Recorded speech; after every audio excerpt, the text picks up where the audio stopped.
Dead today, so we're just gonna head home, just starting the trip. It's a little ramp right here. Let's see if we can avoid it. Good job.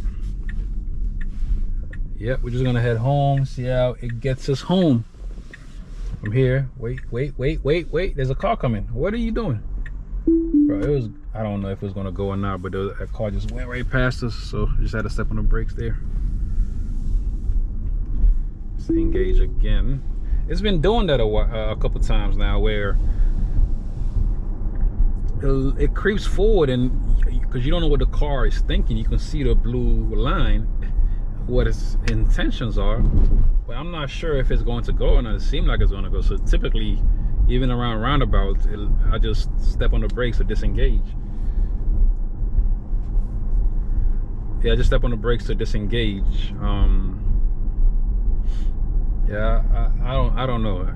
It should have a notification letting us know, okay, creeping forward, waiting for car to pass, something in that nature, so you can have some confidence. Okay, the car is going to sit and wait for that car to pass or whatnot, or you know, if it's going to go, let it says, oh, going or moving forward, something like that. I don't know, for you to be sure of what the car intentions are.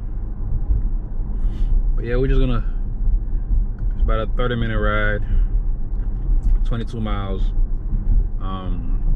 It's been kind of dead today with ride sharing, so I'm not just gonna sit around in a neighborhood for no particular reason with nothing. It's wasting time.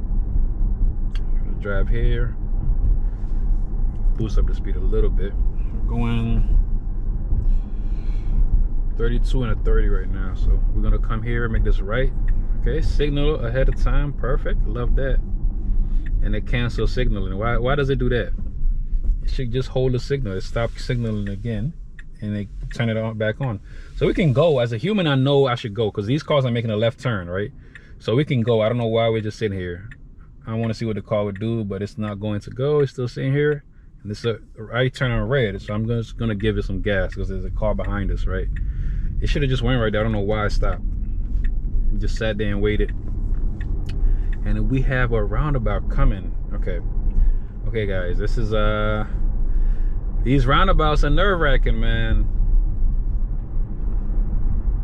Let's see what the car would do. Speed limit is 15 miles an hour coming down here, but it's still going 35, and it's switching lanes for, what are you doing? What are you doing? What are you doing? Oh man, it messed that up bad. It wanted to get behind that car in front of us. Don't know why.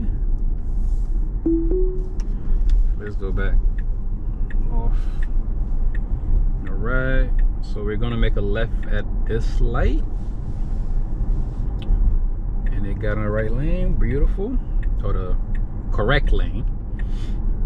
This is a blinking yellow. If that was me driving, I would have just went, but there's another car. There's a car behind me again, so I have to step on it. That same Jeep is behind us, and it chose the wrong lane. It should have kept to the right lane. I'm here, calm down. It should have kept to the right lane when it turned right there, because we were on the right lane, right turning lane. It was two turning lanes. We were on the right lane. It should just kept on its lane, which is what would have been the right choice, because eventually we will have to make a right turn up here. Man, this blinking nag, or for you to keep apply pressure on the wheel, is just, it's been annoying. I'm clearly looking at the road. I've had 2 strike because of that, because I don't notice it, because on my Model 3 I could see it on the screen here. So I'm looking at the road right in front of me, around me, and what's going on, and I don't notice it blinking right in front of me. Look, why is it going here? I just let it do it, but it should have kept on the left lane. This is like the HOV lane. If a cop sees us, we'll get pulled over, because all right, should slow down here. There's a car in front of us. It's been doing that a lot. It does that every time. When there's a split, you know, the HOV lane, when you're about to merge on the highway, it always picks that. And I don't have it here as an option where it should, I have a way it should avoid those lanes. in my state, if you have two people in the vehicle, like a pool situation, you can ride on it, drive. You know, certain states, if you have an electric vehicle, you can actually ride on it, drive on the HOV lane. I think in Cali.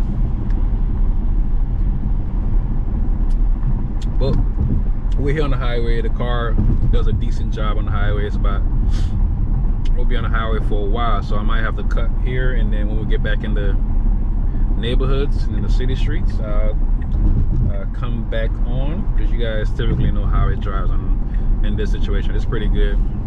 What I would recommend for, or what I do is, normally I always turn this on, minimal lane change, when I am just driving. So I just hate when it switches lane. I'm about a mile or less, sometimes even less than a mile away, like 0.8 miles away from exiting, and the car would just switch lanes to pass the person or the car in front of us. I'm like, no, just stay there, you know, just stay in that lane. We're about to exit soon. And sometimes they try to pass the car, and then there's already a car in front of that car, and then it has to like slow down a lot, and the car that we did pass got right back in front of us, and we have to get right behind that car, right? So those type of common sense scenarios, it's not really there yet. So that's why I usually have autopilot on minimal lane change. You know, I just think it's just better. It's more comfortable. I don't have to worry about, man, because it's stressful sometimes when you're about a mile away, and especially if there's like a lot of traffic on that right lane where you're about to exit. Even if it's moving slow, right, you have to try to fight your way back into squeezing in, and the car is not good at recognizing when to squeeze in. Oh, there's a flashing light here. What's going on here? Okay. But yeah, it's not really good at recognizing when to squeeze in front of cars, and I'm not really that confident in it doing it. I'd rather just, in those situations, I just take over and just squeeze in myself, and it makes me work. I don't want to drive on the highway. I want the car to do all the driving on the highway, right? That's one of the best part of autopilot. Even the folks that don't have FSD or even enhanced autopilot is one of the best features of Tesla. When you're driving long distances on road trips, or even when you get off of work, you have to drive a couple of miles and you're on the highway for a few miles. It's just so cool to just turn it on, boom. Gets you close to your exit, you just take over and, you know, drive home.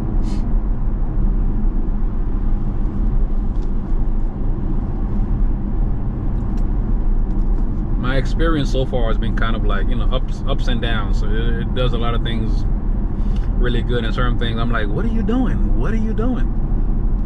Now, I mean, what are you doing, Beta? It's not communicating with me, right? When it makes those type of mistakes, I don't know, like, why are you switching that? Why are you going to that lane when we should be on this lane? I've had it where, let's say I'm in the middle lane that we're in right now, just go straight. This is in neighborhoods, right? Or in just regular streets. The middle lane goes straight. The two right lane, what the left lane makes a left and the right lane makes a right into like a neighborhood, right? I had it where it would just go to the right lane when we're supposed to be going straight, and eventually it would notice, oop, wrong lane, and it'll come back into the right lane. It's been doing that a lot, where we're supposed to be in the middle lane, but then it just goes to the left, mainly to the right lane, so like, you know, not making a turn, thinking that lane also goes straight, but then eventually it figures out, oops, I'm supposed to be in the middle lane, and it takes the middle lane. And I think those that's probably they could easily fix that, because it's just constant. It's not, the lane doesn't change. It'll always be the same turning lane. That will never really change, really, right? So I think they could easily just, either by collecting data, if we can like let them know this lane just makes a right turn, like when we disengage, which I've done a couple times, and if they can just fix that, right? Because every state has different roads and stuff like that, so it's a lot of work that they have to do. But I mean, they could probably just use map data, right? I think Google Maps probably have a lot of that data that they can use, which is what they use. Google Maps, I don't know if they're running their own proprietary mapping system in the background certain situations when we're using FSD. But I think Google Maps is the best map out there, and they should use some of that or more of that on FSD, and then in certain situations they could use their own system. But I mean, the data should be there where they could easily code that in, so the car can always choose the right lane. Because some of the markings on the roads, even when I'm driving, some of the markings on the road, like a right turn or left turn, I don't even know until I get there. Ooh, or sometimes you can't even see it properly because it's so faded out. Eventually you realize either from the light, or you might notice a little bit of it. Or you see cars signaling to make a left or right turn, you get the, oh, I'm supposed to be on that lane. Those situations, the car should always know, like perfectly know that this is a turning lane, this is you know, turning lane, this lane goes right. Those type of things, like they should always know. That's one thing I think it could be better than a human at, when it has that data. But if you are new to a neighborhood or area that you've never really driven in, you go to a new state or city or whatnot, you don't know all the lanes unless you see the markings on the road. But like I said earlier, some of the markings are kind of like fading in some areas, so you don't know. But the car should perfectly knows, and it should be way better than the human at that. Like all perfect, like no mistakes in that at all. It should always know that. Let me know if you guys agree, because I think that's just, you know, the data is there, and those roads are constant. It's not changing. It's not every day, or every week, or every month. It's just always the same. It's always a right turning lane or always a left turning lane.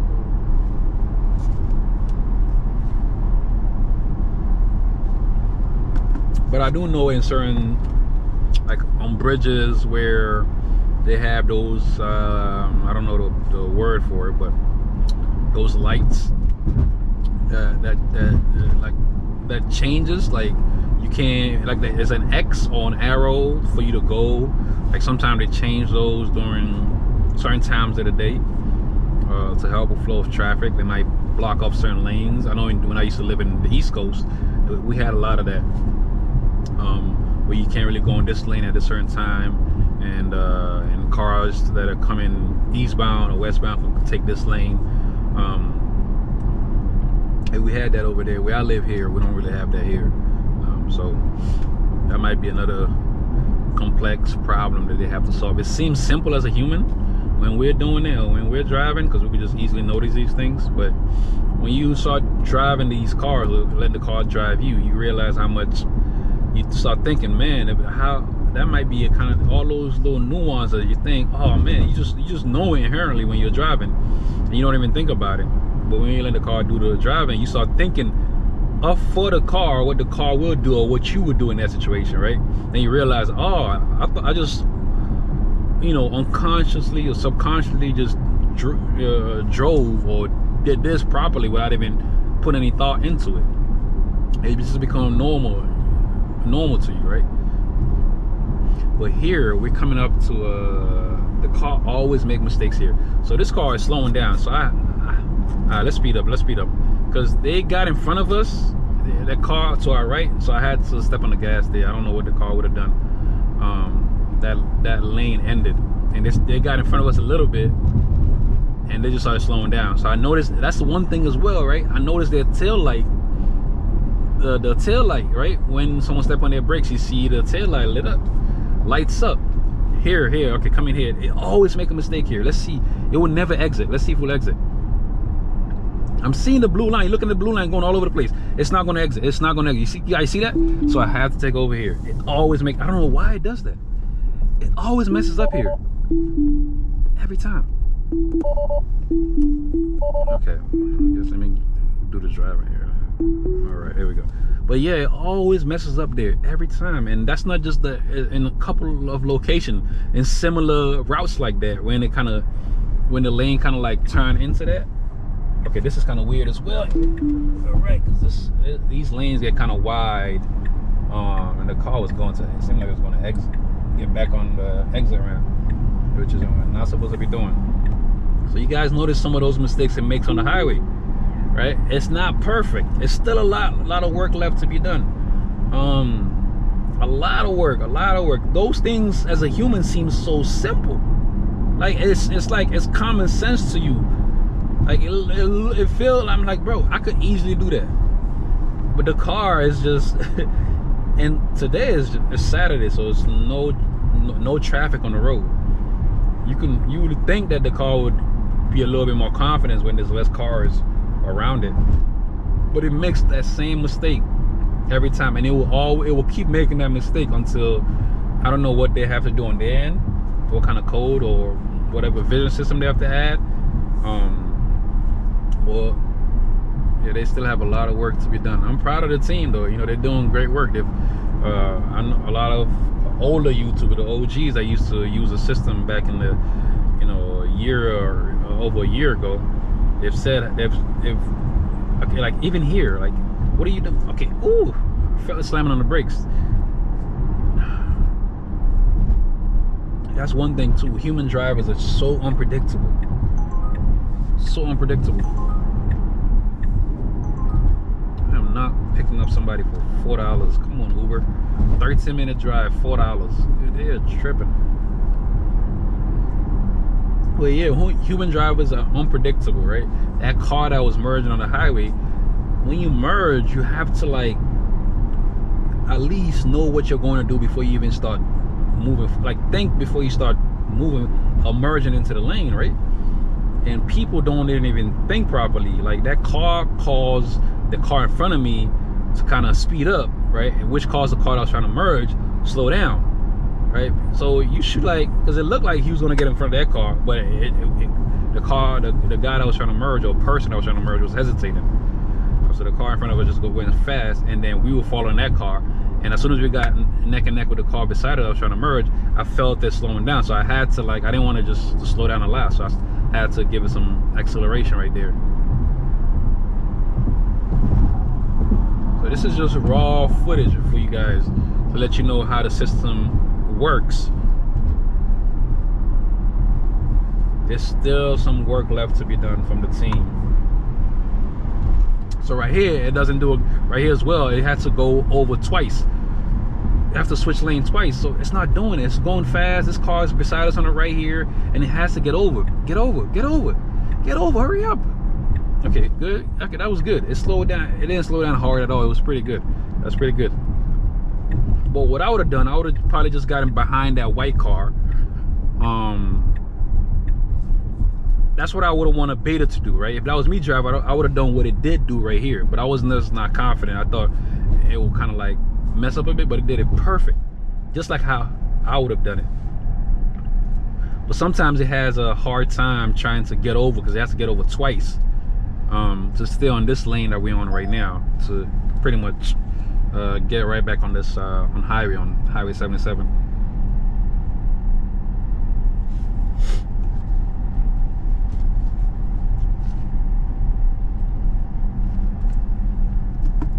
So I want you guys to see the good and the bad of what Beta is capable of right now. To be fair, I am on 11.3.6 software. Let's see, where we at? Can I see it? Yep, 11.3.6 right here, right? Oh man, give me another strike, man. I have enough already. That's one thing with Tesla as well that's so annoying. They put everything on the screen, right? This is just a rant. They put everything on the screen for you to, like, you know, turn my light on, right? Turn my fog lights or my dome lights, right, while I'm driving, or I don't know, you know, autopilot, minimum lane change. They put everything on the screen for you to do, to, you know, your nav or whatever, like anything that you're trying to change, any of your controls, right? Or your climate, which is what you might adjust more so than anything else on the screen. But your climate is all on the screen, and they expect you to just constantly look at the road, and they start beeping at you like, I'm trying to adjust my climate the way I want to adjust it, right? Stop beeping at me. Like, I'm here, I'm paying attention. But yeah, that's just annoying. They have everything on the screen here to do everything for the car, but they want you to just always have your eyes on the road. And even when I'm driving by myself, like a regular combustion vehicle, I still have to look to the side to press buttons and stuff like that, right? But I have bought something recently that I'm going to show you guys, and I'm going to make a video about that. It's a little thing that like, you know, for functionality for your car, right? We don't have any buttons. Yeah, I'm gonna make a video about that and show you guys. I think that's one of the best products you can buy for if you own a Tesla. Literally, like one of the best products you can buy. But as you guys can see here, the speed limit is 65. We're going, how fast are we going right now? 65 as well. But I have it set to, you know, we should go 70 at 65, so 5 above. The car that was in front of us went over for us to pass it, and now we're getting out of the passing lane, as you guys can see here. Get behind this car, and we have 0.9 miles of exit. Let's see what Beta does here. If we just stay in the middle lane, we have to get over one more to the right. You know, even here, I would have just went over to the right, because this car in front of us is not going fast enough to the point where the car that's on our right lane we'll be able to get past it. So yeah, we have to get over soon. Let's see what Beta will do. So now we're neck and neck with the car beside us. So Beta, I think, is going to slow down. I feel it slowing down here. That's good. That's good. But as a human, I would have probably got behind that car a little sooner. There we go. Good job, Beta. And now here we're gonna exit. Good job. And we have on this road we have a roundabout that, I mean, roundabouts, where I've noticed it works a lot is when we have a lead car in front of us. It works almost perfect at times when we have a lead car in front of us, when we are following them.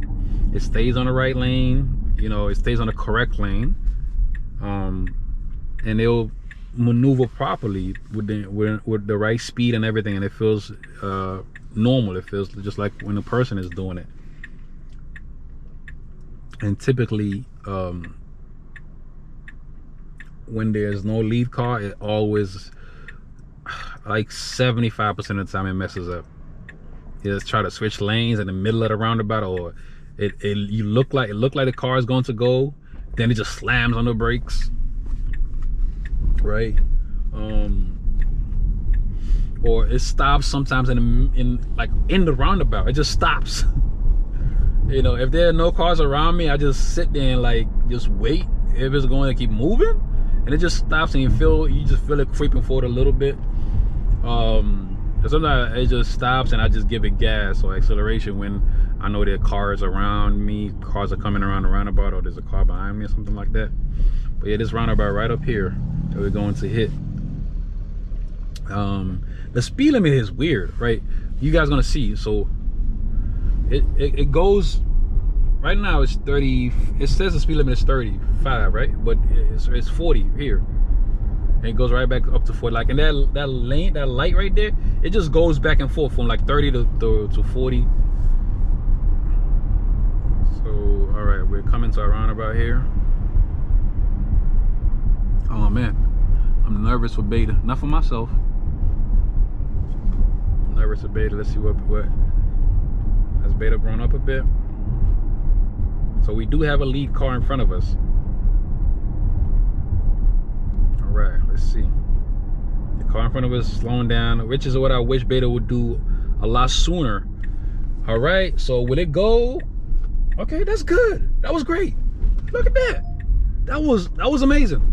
A little too close to the right lane. If there was a car beside us, you know, I've seen it where it does there, and the car beside us is uncomfortably too close. When Beta does that, like, even like right there when it did it so perfect, it always like hugged the right lane a little bit too close for my comfort. But it did that perfect, as you guys can see. There was a car coming around the roundabout, but it did not even hesitate, it just went. That was perfect. I'm shocked. Ooh, that's a cop car. I still don't have a front license plate. I got pulled over once for that. I have to get a front license plate. There we go. Okay, this is a blinking yellow. A blinking yellow. Don't stop for it. Don't stop, and it will stop. And we could have went, and it did not go. Now it's yellow, and then it just stopped. I mean, come on. Y'all gotta fix that. Like I said, I'm happy for the team. It's just, they're doing a great job. But that right there, they have to, like, I don't know why. Do you guys have an idea of why it does that when there's a blinking yellow? Why it slows down or completely stop? So we have a green, sorry. Now we're gonna go here. But the blinking yellow is just caution. It's not stop. Come to a complete stop. Yep, here we are. So did an okay job. Not perfect. I give it like a C+ right there for that drive. And we're gonna come into this neighborhood, and then it's going to like go right up to 30 miles an hour. The speed limit is 10 miles an hour. All right, I'm gonna take over here. All right, that was the drive.